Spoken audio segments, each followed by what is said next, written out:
Mr. Chair, Excellencies, distinguished ladies and gentlemen, again, we want to thank the Peacebuilding Commission for convening this meeting, which we believe could not have come at a more appropriate time than now. We are extremely grateful that this annual session has again considered matters germane to the Anna River Union Basin, among others, especially the recent joint mission of the UN to Liberia.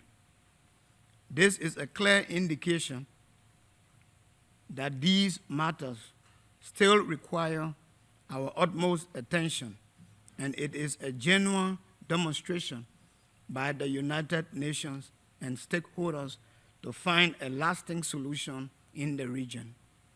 To some extent, cooperation in the ECOWAS region has intensified, but more is required to strengthen our engagements on the sustenance of peace, security, and democracy, while endeavoring to address or curb illegal cross-border activities, growing piracy, trafficking in persons and drugs, and climate change, among others. This is all the more reason we applaud the promising engagement between UNOWAS and the Peacebuilding Commission. We trust that this collaboration, particularly working with relevant countries and other regional groups, will derive possible solutions to addressing regional peace-building challenges in West Africa and the Sahel.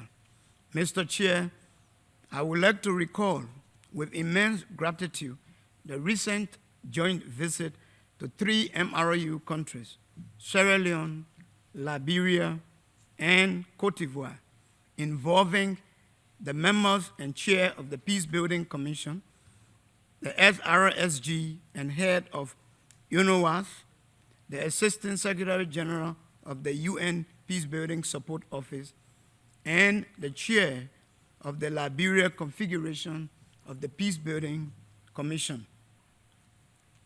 This visit to Liberia, which was of expressed solidarity and a renewed assurance by the international community and our partners that Liberia remains a priority, is very much appreciated by His Excellency President Weah and the government and people of the Republic of Liberia.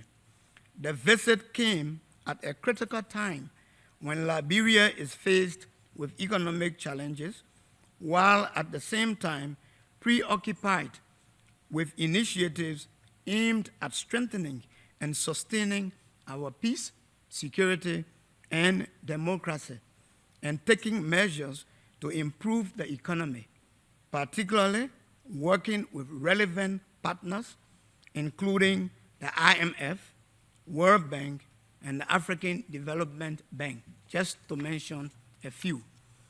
We are grateful to all our partners, including the Peacebuilding Commission, that continues to create the platform for Liberia to be heard and for our country's priority to be shared. An iconic intervention by the Peacebuilding Commission in Liberia's peacebuilding priorities was its instrumentality in the establishment and subsequent submission of Liberia's peacebuilding plan.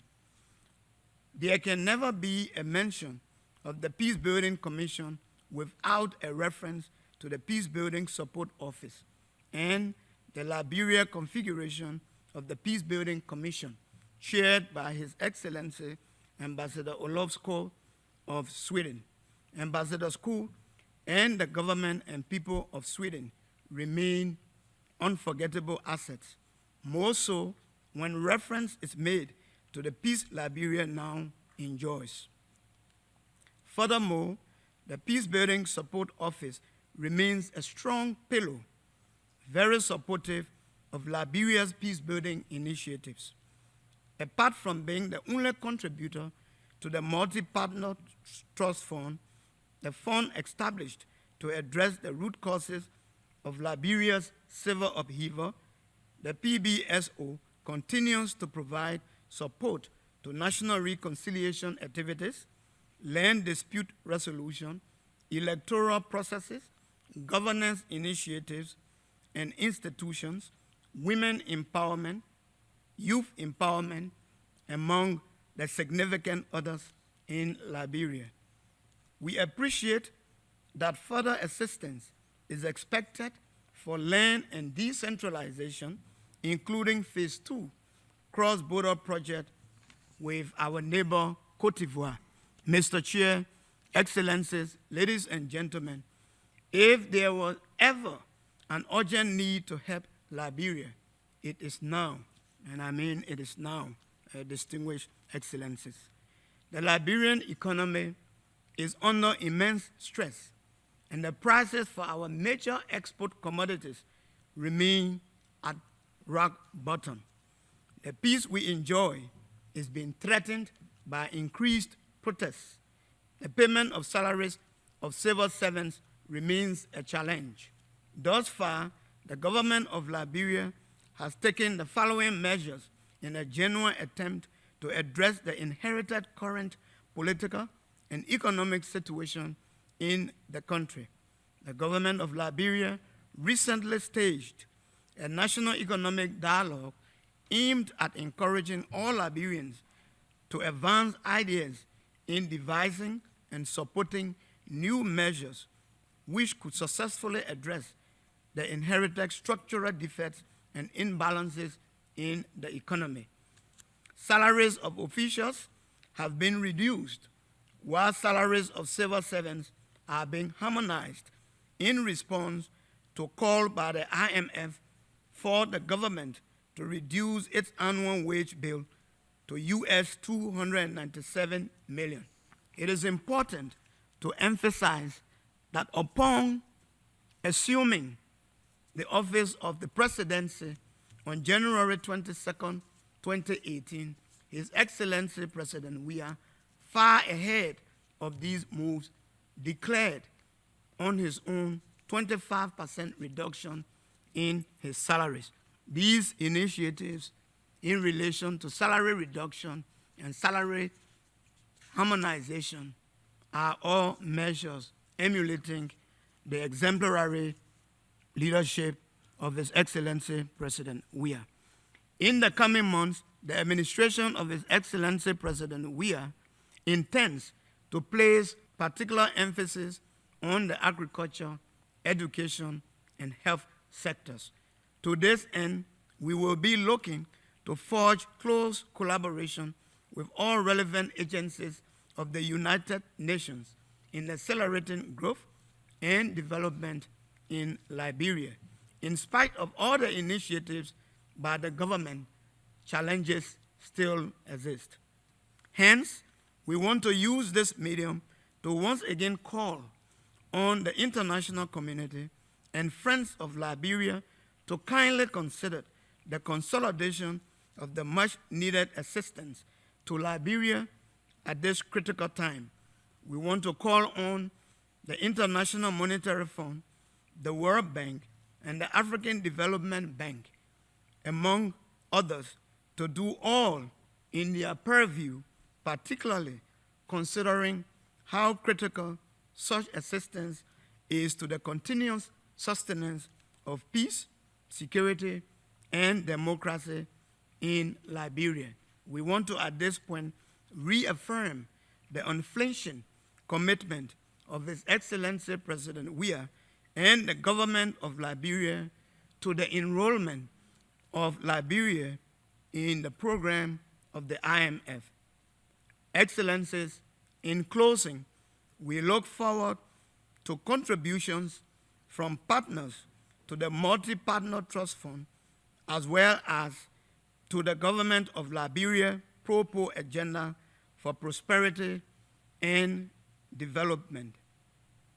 Now is the time, especially if we are to maintain that Liberia is a success story for UN peacekeeping operations. We want to end by calling on this body to see the need to work towards ensuring that the Secretariat of the Mano River Union is given support as we move towards ensuring that there is peace in the region. The role of the Mano River Union Secretariat cannot be underestimated. Thank you, Ambassador, for that statement, which reaffirms what we ourselves heard when we visited your country from your authorities and from the various groups of civil society with which we met when in Liberia. So thank you for your comments, and thank you above all for your commitment and determination to making headway on the various fronts and in the various issues which are so important for you and for the future well-being of your country. There is Herculean effort ongoing and major commitments, not just by governments, but also representatives of society, including civil society. They're determined to avoid a relapse, a recurrence of the past. They want to forge ahead and achieve the very aim of this PBC, in other words, ensuring lasting and sustained peace in the region. That is their aspiration, and that was abundantly clear during my visit. It was an extraordinary experience, certainly personally speaking, because I'd never previously had the opportunity to visit that region. So it is my hope that this will be a genuine exchange with the countries of the Mano River Union, that they will be able to share with all of us, so we may all draw lessons from their own experience, that they may share with us the elements and aims of their development plans, their aspirations and hopes for economic growth and social development, and the way they intend to incorporate therein not just the Sustainable Development Goals, but the desires and hopes of their own people, their own citizens, to be able to achieve this sustained and lasting peace in the region. It was abundantly clear to me during the visit that that was their dream, that was the aspiration that they harbored, and I'm sure that's more of what we'll hear this afternoon in this interactive panel. So it was a very satisfying visit, a very fulfilling visit. It's clear that the Peacebuilding Commission and the Peacebuilding Fund have a clear role to play and to continue to play. We could see the fruits of the projects that we're supporting in the region, and they gave a very tangible indication of how we're helping with actions such as institutional building, institutional strengthening. And it's also abundantly clear that the communities are very proactive and active in projects such as women's projects, particularly projects for female mediators, so that we now have women championing in their communities how they can use mediation to resolve disputes, which is one of the key tasks of the Peacebuilding Commission, of course. So to see that delivered was very heartening, and particularly to see it delivered by women who have been trained thanks to Peacebuilding Fund and Peacebuilding Commission activities. I want to echo what was mentioned in particular by Ambassador Kaba and Kemayah on the issue of what I called myself the economic security of the region, and how at the UN can we better help assist with that. When you look at the situation in whether it's in, you know, Ambassador Kemayah eloquently mentioned the situation and the difficult situation in Liberia that's still facing serious economic challenges in the wake of UNMIL's exit last year. So, you know, we need to ask ourselves, you know, what can we do better in terms of when we transition with missions? We can also talk and raise the parallel, and I've already done that in this forum before, the parallel situation in Haiti, where we transitioned out of Minijust and are facing at the moment some serious economic issues, like we are, and to a certain extent, like the situation in Liberia. So we need to ask ourselves, what should we be doing? You know, how can we plan for a population's economic security? And I submit to you that it is as vital as providing for their physical security, and every bit as necessary for sustaining peace. Economic security cannot be an afterthought to political settlements and the implementation of peace agreements. it needs to be integrated into planning from the earliest stages. And we need to strengthen the capacity of UN country teams in supporting economic recovery and building resilience to economic shocks, building the partnerships that, Ambassador Kemayah and Ambassador Kaba really mentioned. And we need to ensure that the transition that we do with missions pay equal attention to the economic issues as we do with handling over security responsibility or physical security responsibilities. Mr. Chair, I really appreciated having assisted and participated in the visit that you led to the Mano River Union countries. And I think you're absolutely right when you say that it was encouraging to hear during our trip the willingness of these countries to work together in order to consolidate their hard-won peace. Much has been achieved. ECOWAS is, to my mind, a very efficient political player, having managed challenging mediation situations from the Gambia to Liberia over the years. The Mano River Union is emerging with potential, and countries are investing in a stronger regional operational added value. The Ebola crisis and severe collateral damage from domestic strife inside one country on the others have triggered a new momentum for strengthened cooperation around the regional efforts. Upcoming elections in Liberia, Guinea, and Cote d'Ivoire will benefit from both monitoring, support, and capacity from the region and beyond. As to Liberia, we've just heard from my friend Ambassador Kemayah, and we saw it during our visit, that there is still fragility and demand for an active accompaniment by the Peacebuilding Commission.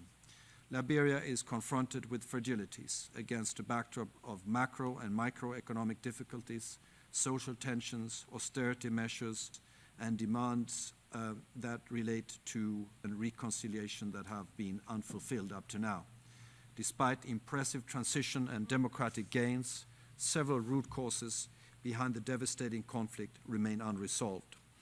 Ambassador Kemayah has, I think, underlined the current difficulties, and I want to echo them and also his call for all of us coming together to support the country in this critical situation.